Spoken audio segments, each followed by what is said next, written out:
வணக்கம். தலைப்புச் செய்திகள். கார்கில் வெற்றி தினத்தை ஒட்டி கடற்கரை சாலையில் உள்ள போர் வீரர்கள் நினைவிடத்தில் முதலமைச்சர் ரங்கசாமி, அமைச்சர்கள், சட்டமன்ற உறுப்பினர்கள் மற்றும் முன்னாள் ராணுவ வீரர்கள், போரில் உயிர்நீத்த வீரர்களுக்கு மலர் வளையம் வைத்து அஞ்சலி செலுத்தினர். புதுச்சேரி அரசு சார்பில் கார்கில் வெற்றி தினம் கடற்கரை சாலையில் பிரெஞ்சு தூதரகம் எதிரில் அமைந்துள்ள போர் வீரர்கள் நினைவு சின்னத்தில் இன்று கொண்டாடப்பட்டது.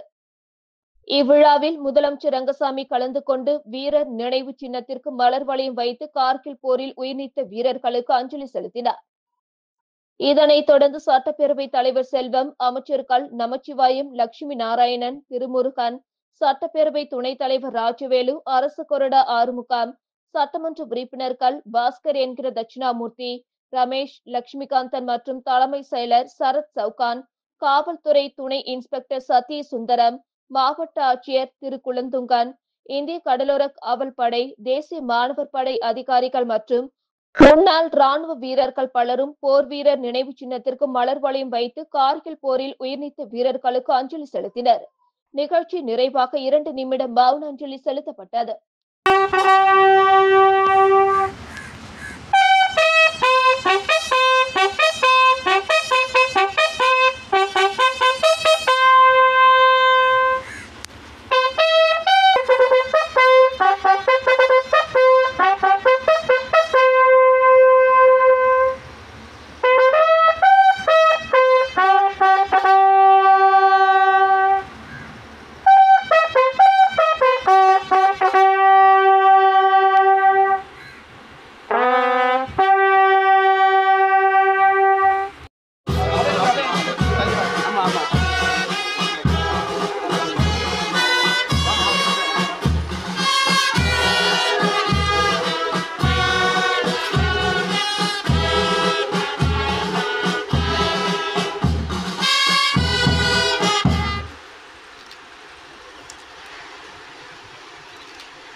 போற்றிடுவோம் போற்றிடுவோம் போற்றிடுவோம் கார்கில் வீரர்கள் தியாகத்தை போற்றிடுவோம் போற்றிடுவோம் போற்றிடுவோம் போற்றிடுவோம்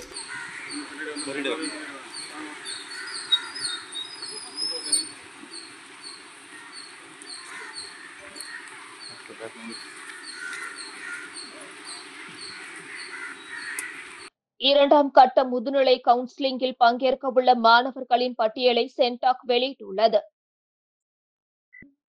சென்டாக் எம்டிஎஸ் முதுநிலை படிப்புகளுக்கு அண்மையில் முதற்கட்ட கணினி கலந்தாய்வு நடத்தி இடங்கள் ஒதுக்கப்பட்டது.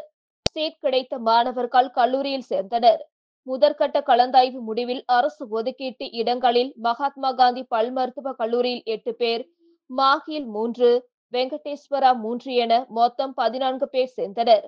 அடுத்து எம்டிஎஸ் படிப்பிற்கு இரண்டாம் கட்ட கவுன்சிலிங் நடத்த திட்டமிடப்பட்டுள்ள சென்டாக் கல்லூரி முன்னுரிமையை கடந்த 23ஆம் தேதி வரை கொடுக்க அறிவுறுத்தியுள்ளது. தொடர்ந்து இரண்டாம் கட்ட கவுன்சிலிங்கில் பங்கேற்கவுள்ள மருத்துவ மாணவர்களின் பட்டியலை சென்டாக் வெளியிட்டுள்ளது.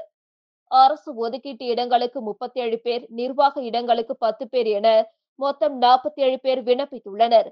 மாணவர் சேர்க்கை கூடுதல் தகவல்களுக்கு 0413265550 என்ற மொபைல் எண்ணில் தொடர்பு கொள்ளலாம் என சென்டாக் அறிவித்துள்ளது. தனியார் நிறுவன மேலாளரிடம் ரூபாய் 5.10 கோடி மோசடி செய்த வழக்கில் மேலும் ஒருவரை சைபர் கிரைம் போலீசார் கைது செய்தனர். புதுச்சேரியில் உள்ள தனியார் நிறுவன மேலாளர் சுகியா என்பவரிடம் அவரது நிறுவன உரிமையாளர் போல பேசி ரூபாய் 5.10 கோடி மோசடி செய்த வழக்கில் மேற்கு வங்கத்தை சேர்ந்த மொபிகுல் ஆலமுல்லா, நசீஃபுல் இஸ்லாம், கேரள மாநிலம் வட்டப்பாறை அஜித், மலப்புரம் சஷில் சகத், நபி சஜித், கர்நாடகாவை சேர்ந்த ஓம்கார் நாத், தெலுங்கானா ராகவேந்திரா, ஆந்திராவை சேர்ந்த சசிதர் நாயக், பவாஜன், கோயம்புத்தூர் ரவிகிருஷ்ண ராவ், திருச்சி குமரேசன் ஆகியோரை புதுச்சேரி சைபர் கிரைம் போலீசார் கைது செய்தனர். அவர்களிடமிருந்து 2,48,00,000 ரூபாயை போலீசார் மீட்டனர். இந்நிலையில் வழக்கில் தொடர்புடைய கேரளா மலப்புரத்தை சேர்ந்த சீனு என்பவரை சைபர் கிரைம் தனிப்படையினர் நேற்று முன்தினம் கைது செய்து புதுச்சேரி அழைத்து வந்தனர். பின்னர் கோர்ட்டில் ஆஜர்படுத்தி சிறையில் அடைத்தனர். மேலும் இந்த வழக்கில் சில வெளிநாட்டு நபர்களின் தொடர்பு இருப்பது தெரிய வந்துள்ளதால் அந்த நபர்களையும் கைது செய்ய உரிய நடவடிக்கை எடுக்கப்படும் என போலீசார் தெரிவித்துள்ளனர். புதிய மாநில அமெச்சூர் ஹேண்ட்பால் சங்கம் மற்றும் அரியாங்குப்பம் மாவட்ட சங்கம் இணைந்து நடத்திய 16வது மாநில அளவிலான சாம்பியன்ஷிப் ஹேண்ட்பால் போட்டியை முன்னாள் சபாநாயகர் சபாபதி மற்றும் சட்டமன்ற உறுப்பினர் பாஸ்கர் என்கிற தட்சிணாமூர்த்தி தொடங்கி வைத்தனர். புதுவை மாநில அமெச்சூர் ஹேண்ட்பால் சங்கம் மற்றும் அரியாங்குப்பம் மாவட்ட சங்கமும் இணைந்து நடத்திய மாநில அளவிலான ஜூனியர் பிரிவு ஆண்கள் மற்றும் பெண்கள் 16வது மாநில அளவிலான சாம்பியன்ஷிப் ஹேண்ட்பால் போட்டி இன்று முருங்கப்பாக்கம் மந்தவெளி திடலில் நடைபெற்றது. துவக்க விழாவிற்கு சங்கத்தின் மாநில தலைவர் முகமது இர்ஷாத் தலைமை தாங்க முன்னாள் அமெச்சூர் சங்கத்தின் சேர்மன் காந்திராஜ் வரவேற்புரையாற்ற தலைமை விருந்தினராக முன்னாள் சபாநாயகர் சபாபதி என்கிற கோதண்டராமன் மற்றும் சட்டமன்ற உறுப்பினர் பாஸ்கர் என்கிற தட்சிணாமூர்த்தி ஆகியோர் கலந்து கொண்டு போட்டியினை துவக்கி வைத்தனர். தலைமை சங்க பொதுச் செயலாளர் நாராயணசாமி, முதலியார்பேட்டை காவல் ஆய்வாளர் கண்ணன் ஆகியோர் விளையாட்டு வீரர்களை வாழ்த்தி பேசினார்கள். ஆண்களுக்கான முதல் போட்டியில் அரியாங்குப்பம் அணியை எதிர்த்து உழற்கரை அணி விளையாடியது. 12-5 என்ற புள்ளி கணக்கில் அரியாங்குப்பம் அணி வெற்றி பெற்றது. இந்த போட்டிகள் லீக் முறையில் நடைபெற்றது. ஆண்கள் பிரிவில் மொத்தம் 7 அணிகள் பங்கு பெற்றது. பெண்கள் பிரிவில் புதுச்சேரி அணியினரை எதிர்த்து காரைக்கால் 2 அணியினர் விளையாடி 7-3 என்ற புள்ளி கணக்கில் காரைக்கால் 2 அணி வெற்றி பெற்றது. பெண்களுக்கான போட்டியில் நாக் அவுட் முறையில் நடைபெற்றது. போட்டிகளுக்கான ஏற்பாடுகளை அரியாங்குப்பம் செயலாளர் ஜான் பியர், ஜெயகாந்த், சுபாஷ், ராஜேஷ், மணிபாலன் மற்றும் மற்ற மாவட்ட சங்க நிர்வாகிகள் ஆறுமுகம், விஜயராஜா மற்றும் தியாகு ஆகியோர் விழாவில் கலந்து கொண்டனர். காரைக்காலில் 4.5 கோடி மதிப்பிலான கஞ்சா வழக்கில் இலங்கையை சேர்ந்த மேலும் 2வரை கைது செய்த போலீசார் கடத்தலுக்கு பயன்படுத்தி 5 கோடி மதிப்பிலான வாகனங்களை பறிமுதல் செய்தனர். காரைக்காலில் கடந்த 15ஆம் தேதி காரைக்கால் காவல்துறைக்கு இந்திய உளவுத்துறை மூலம் ரகசிய தகவல் கிடைத்தது. இதனையடுத்து நகர காவல் நிலைய ஆய்வாளர் தலைமையில் போலீசார் சோதனை செய்தபோது மன்னார்குடியை சேர்ந்த திலீப், கடலூரை சேர்ந்த குமரவேல் ஆகிய 2 பேரிடம் 26 கிலோ கஞ்சா கைப்பற்றப்பட்டு அவர்களிடமிருந்து ஒரு கார் பறிமுதல் செய்யப்பட்டது. தொடர்ந்து நடைபெற்ற விசாரணையில் ஆந்திராவில் இருந்து ஆம்பூரை சேர்ந்த கிஷோர்குமார் மூலம் கஞ்சாவை காரைக்கால் கிழக்காசாக்குடி பகுதியில் வாடகை வீட்டில் வைத்து கடல் வழியாக இலங்கையிலிருந்து வடக்கு மூலம் வரும் நபர்களிடம் ஒப்படைப்பதாக ஒப்புக்கொண்டனர். இதனை அடுத்து அந்த வீட்டில் சோதனை செய்தபோது 34 கிலோ எடையுள்ள சுமார் 4.5 கோடி மதிப்பிலான கஞ்சா பறிமுதல் செய்யப்பட்டது. இதனை அடுத்து 3 ஆய்வாளர்கள் கொண்ட தனிப்படை அமைத்து இந்த வழக்கு தீவிரமாக விசாரிக்கப்பட்ட நிலையில் ஆம்பூரை சேர்ந்த கிஷோர்குமார் காரைக்கால் வருவதாக தகவல் கிடைத்தது. இதனை அடுத்து வாகன சோதனையில் ஈடுபட்டிருந்த போலீசார் அவரை கைது செய்தனர். பின்னர் திலீப், குமரவேல், கிஷோர்குமார் என்கிற முகமது காசிப் அலி ஆகிய மூவரையும் நீதிமன்ற காவலில் எடுத்து விசாரித்த போது கஞ்சாவை ஓர் இடத்தில் இருந்து மற்றொரு இடத்திற்கு இடமாற்றம் செய்ய பயன்படுத்திய சுமார் 5 கோடி மதிப்பிலான 5 கார்கள், 2 லாரிகள் பறிமுதல் செய்யப்பட்டது. தொடர்ந்து காவல்துறைக்கு கிடைத்த ரகசிய தகவலின் அடிப்படையில் நேற்றிரவு கீழக்காசாக்குடி எமரால்டு கடற்கரைக்கு இலங்கையில் இருந்து கஞ்சா கடத்துவதற்காக காரைக்காலுக்கு வந்த படகை மடக்கி பிடித்து அதிலிருந்து இலங்கை யாழ்ப்பாணத்தை சேர்ந்த செல்வகுமார், திருகோணமலையை சேர்ந்த ஹயந்த் முகமது ராசு ஆகிய இருவரை கைது செய்து பயன்படுத்திய படகை பறிமுதல் செய்தனர். மேலும் இது தொடர்பான விசாரணை மேற்கொண்டு வருகின்றனர். துறை மூலமாக கிடைத்த தகவலின் அடிப்படையில் நம்முடைய ஆந்திராவிலிருந்து அரக்குவேலியிலிருந்து கொண்டு வந்து இங்கே இவங்களுக்கு சப்ளை பண்ணி ஃபர்தராக இவங்க என்ன பண்ணுறாங்கன்னாக்கா ஸ்ரீலங்காவுக்கு அங்கே உள்ள ஏஜென்ட்டுங்க மூலமாக வந்து சப்ளை பண்ணுறதா வந்து தகவல் கிடைச்சது. நம்ம மெயினாக இப்போ ஸ்ரீலங்காவில் உள்ள அந்த ஏஜென்ட்ஸு யார் அப்படிங்கிற தகவலில் நம்ம சேகரித்து நம்ம ஃபர்தராக டெக்னிக்கல் அனாலிசிஸ் எல்லாம் பண்ணும்போது என்ன தெரிய வருதுனாக்கா அங்கேருந்து போட்டில் வந்து நம்ம கடற்கரை பக்கத்தில் வந்து வாங்கிட்டு போகிறது மாதிரி ஒரு தகவல் கிடைச்சிது. நம்ம உளவுத்துறையோட நம்முடைய கோஆர்டினேஷன் இருந்ததுனால நமக்கு தகவல் பரிமாற்றத்துலேயும் ரொம்ப ஈஸியாக இருந்தது. ஸோ அதுபடி கடந்த 23ஆம் தேதி ஒரு ஸ்ரீலங்கன் போட்டை வந்து நம்ம எமரால்டு பீச் பக்கத்தில் நம்ம எஸ்எஸ்பி அவங்களோட டீம் எல்லாம் சேர்ந்து வந்து இறங்கும்போது நம்ம பிடிச்சி அதில் ஒரு 2 பேர் இருந்தாங்க. அவங்கள்ட்ட ஒரு 3 மொபைல் ஃபோனு, பட்டன் ஃபோன் அது இருந்தது. கொஞ்சம் ஃபிஷிங் நெட்டு இருந்தது.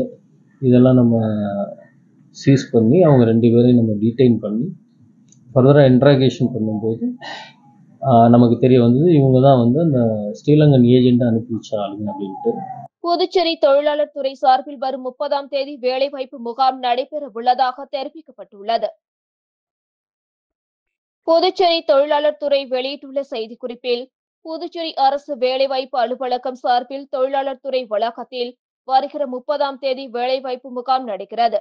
இதில் 10க்கும் மேற்பட்ட தனியார் நிறுவனங்கள் கலந்து கொண்டு தங்கள் நிறுவனங்களில் காலியாக உள்ள 100க்கும் மேற்பட்ட பணியிடங்களை நிரப்ப உள்ளனர்.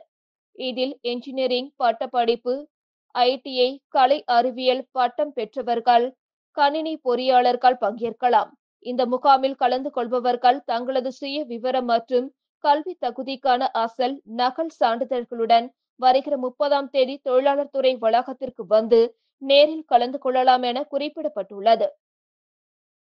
வங்கக்கடலில் காற்றழுத்த தாழ்வு மண்டலம் உருவானதை தொடர்ந்து புதுச்சேரி துறைமுகத்தில் 1ஆம் எண் புயல் எச்சரிக்கை கூண்டு ஏற்றப்பட்டுள்ளது. வங்கக்கடலின் வடக்கு பகுதிகளில் நேற்று முன்தினம் ஒரு காற்றழுத்த தாழ்வு பகுதி உருவானது. இது ஆழ்ந்த காற்றழுத்த தாழ்வு பகுதியாக வலுப்பெற்றது. இந்த நிலையில் வடக்கு வங்கக்கடல் பகுதிகளில் நிலவி வந்த ஆழ்ந்த காற்றழுத்த தாழ்வு பகுதி காற்றழுத்த தாழ்வு மண்டலமாக வலுப்பெற்றுள்ளதாக இந்திய வானிலை ஆய்வு மையம் தெரிவித்துள்ளது. இதன் காரணமாக புதுவை மற்றும் காரைக்கால் பகுதிகளிலும் இடி மின்னலுடன் கூடிய லேசானது முதல் மிதமான மழை பெய்யக்கூடும். ஓரிரு இடங்களில் பலத்த தரைக்காற்று மணிக்கு 40 முதல் 50 கிலோமீட்டர் வேகத்தில் வீசக்கூடும். வங்கக்கடலில் காற்றழுத்த தாழ்வு மண்டலம் உருவானதை தொடர்ந்து புதுச்சேரி துறைமுகத்தில் 1ஆம் எண் புயல் எச்சரிக்கை கூண்டு ஏற்றப்பட்டுள்ளது. நகர பகுதி பொதுவெளியில் அடிகாசு வசூலிக்கும் முறையை தற்காலிகமாக நிறுத்தப்படுவதாக புதுச்சேரி நகராட்சி அறிவித்துள்ளது. இது தொடர்பாக நகராட்சி ஆணையர் கந்தசாமி வெளியிட்டுள்ள செய்திக்குறிப்பில், புதுச்சேரியில் சமீப காலமாக பெருகி வரும் சுற்றுலா பயணிகளின் வருகையொட்டி அனுமதியின்றி சாலையோர வியாபாரங்கள் பெருகிவிட்டது. அதற்கு ஏதுவாக அடிகாசு ரசீதினை தவறாக பயன்படுத்துவதாக அறியப்படுகிறது. எனவே அனைத்து வகையான சாலையோர வியாபாரங்களை கட்டுப்படுத்தி ஒழுங்குமுறைப்படுத்துவதற்கு ஏதுவாக தற்பொழுது நடைமுறையில் உள்ள அடிகாசு வசூலிக்கும் முறை மறு அறிவிப்பு வரும் வரை தற்காலிகமாக நிறுத்தப்படுகிறது. இந்த உத்தரவு ஆகஸ்ட் 1ஆம் தேதி முதல் அமலுக்கு வருகிறது. எனவே அனைத்து வகையான சாலையோர வியாபாரிகள் யாருக்கும் அடிகாசு செலுத்த தேவையில்லை. மாறாக நகராட்சியிடம் உரிய அனுமதி பெற்ற பிறகே தற்காலிக கடை அல்லது நடமாடும் சிறு வியாபாரம் நடத்த வேண்டும். இந்த அறிவிப்பு கண்ட ஒரு வார காலத்திற்குள் அனுமதியின்றி சாலையோரங்களில் நிறுத்தி வைக்கப்பட்டுள்ள தள்ளுவண்டிகள், கடைகள் உடனடியாக அப்புறப்படுத்த கோரப்படுகிறது. தவறும் பட்சத்தில் நகராட்சி மூலம் எந்தவித முன் அறிவிப்புமின்றி வைக்கப்பட்டுள்ள கடைகள், தள்ளுவண்டிகள், வியாபார கட்டமைப்புகள் ஆகியவை அகற்றப்பட்டு அபராதமும் விதிக்கப்படும் என குறிப்பிடப்பட்டுள்ளது.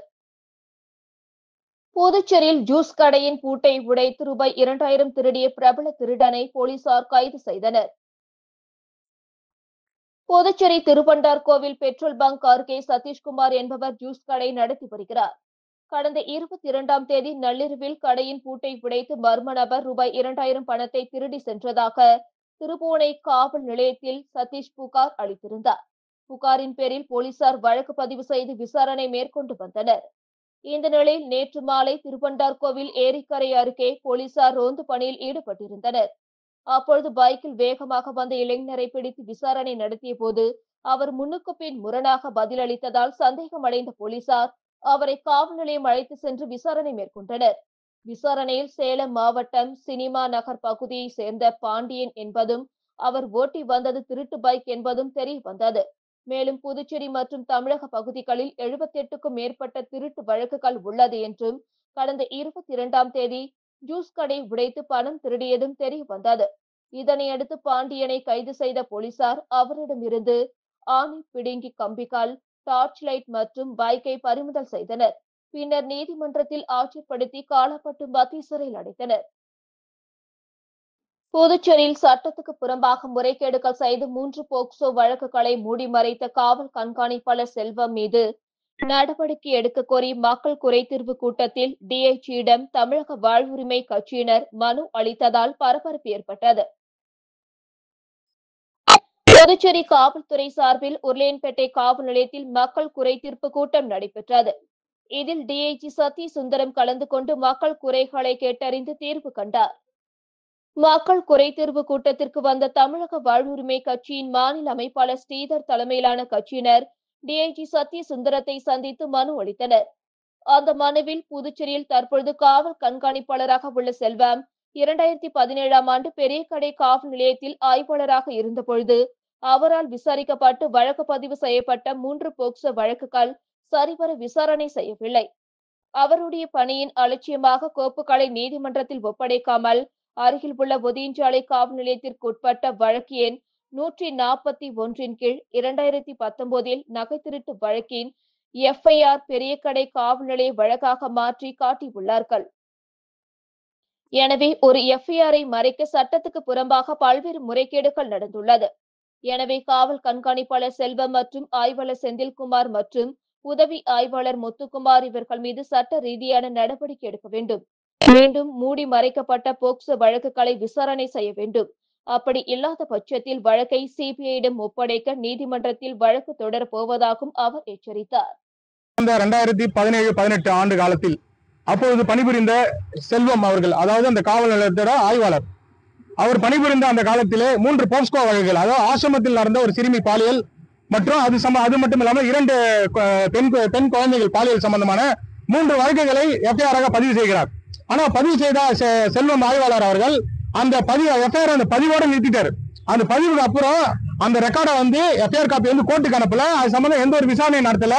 அது அப்படியே எதிர்த்தரப்பட்ட ஏதோ ஒரு அவருக்கான ஆதாயத்தை பெற்றுக்கொண்டு அவர் அந்த FIR மூடி மறைச்சார் என்பது ஒரு காலத்துக்கு அப்புறம் செய்தி தெரிய வந்தது. மேல் அதிகாரிகள் நெருக்கடி, அரசியல்வாதிகள் நெருக்கடி, அவங்க என்ன பண்ணிட்டாங்கன்னா இன்னைக்கு முத்துக்குமார் வந்து அந்த எஃப்ஐஆர் இல்லீகலா ஆல்டர் பண்றாரு. இன்னைக்கு வந்து அன்னைக்கு அரசியல்வாதியை சொன்னா இவங்க செஞ்சாங்க, இன்னைக்கு அந்த அரசியல்வாதி இவங்களை காப்பாற்றுவாங்களா? காப்பாற்ற முடியாது. தவறு யார் செய்தாலும் தவறு தொடர்ந்து தமிழக தொடர்ந்து குரல் கொடுப்போம். இத்துடன் செய்திகள் நிறைவடைந்தன. வணக்கம்.